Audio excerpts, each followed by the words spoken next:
मैं भी तंग आ चुका हूँ इन अफसरशाही की जो यहाँ पर चल रहा है। देश का प्रधानमंत्री 4 बार लिख रहा है, 4 बार 4 लेटर, और होम मिनिस्टर के थ्रू दिल्ली के जो सेंट्रल होम कमिश्नर है, होम सेक्रेटरी है, उसके थ्रू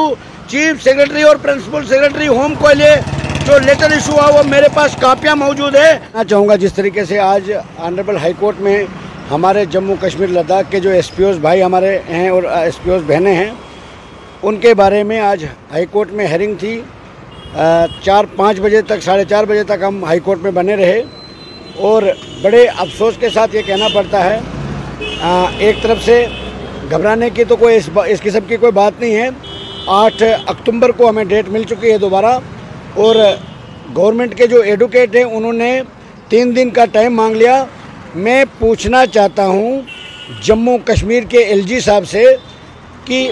जम्मू कश्मीर के अंदर जो पुलिस के कुछ ऑफिसर हैं, कुछ लीडरों के कठपुतली बन के काम कर रहे हैं, वो मैं ये वार्न करना चाहता हूँ, चेतावनी देना चाहता हूँ जम्मू कश्मीर के एलजी साहब को, क्योंकि देश के प्रधानमंत्री तक ये बात मैंने पहुँचा दी है। और आज फिर अभी मैं दिल्ली जा रहा हूँ। आज ही मेरी हाई कोर्ट से निकलने के बाद दिल्ली के चीफ मिनिस्टर अरविंद केजरीवाल साहब से हमारी बात हुई है। उन्होंने कहा कि तुरंत आप दिल्ली पहुँचिए, और वो अपने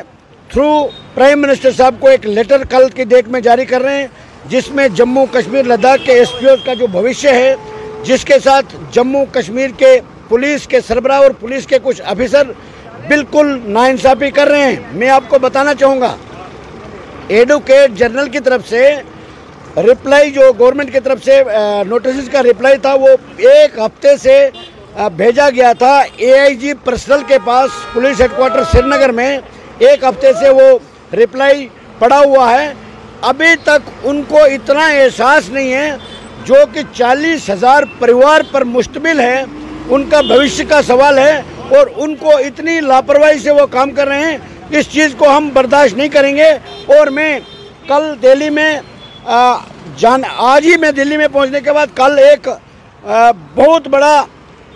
फैसला लिया जाएगा दिल्ली के अंदर, क्योंकि अब मैं भी तंग आ चुका हूं इन अफसरशाही की जो यहां पर चल रहा है। देश का प्रधानमंत्री 4 बार लिख रहा है, 4 बार 4 लेटर, और होम मिनिस्टर के थ्रू दिल्ली के जो सेंट्रल होम कमिश्नर है, होम सेक्रेटरी है, उसके थ्रू चीफ सेक्रेटरी और प्रिंसिपल सेक्रेटरी होम को लिए जो लेटर इशू हुआ वो मेरे पास कापियाँ मौजूद है। उसके बावजूद भी जम्मू कश्मीर पुलिस के एआईजी साहब या डीजी साहब के पास इतनी कौन सी पावर है जो इन 40,000 परिवार के साथ खिलवाड़ कर रहे हैं और रिप्लाई देने में देरी कर रहे हैं। और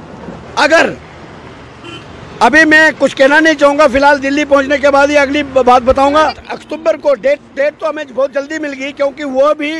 जब हमारे तरफ से 40,000 32-33,000 एसपीओ की तरफ से जो हमारे एडवोकेट साहिबान जो केस लड़ रहे हैं, उनके जब बहस हो रही थी, तो उसी के बीच में जो गवर्नमेंट के एडवोकेट है उन्होंने थोड़ा सा टाइम मांगा जज साहिबान से, और उसमें डेट तो हमें 8 अक्टूबर की मिल गई, बहुत जल्दी मिल गई है। और उन्होंने ये कमिटमेंट किया है कि इसके बीच में ही हम रिप्लाई फाइल कर देंगे। मगर मैं पूछना चाहता हूँ कि इतने देर से नोटिस इशू होने के बाद काफ़ी टाइम गुजर चुका, तो आज तक रिप्लाई फाइल क्यों नहीं किया जा रहा है? इसका मतलब है कि डीजीपी साहब या पुलिस के सरबराह या पुलिस के कुछ ऑफिसर इस मैटर को लाइटली ले रहे हैं, जबकि प्रधानमंत्री और होम मिनिस्टर ने भी इसमें इंटरफेयर किया है, और उन्होंने साथी अपने लेटर और उन्होंने ज़ाती संज्ञान लेने के बाद भी इन एसपीओ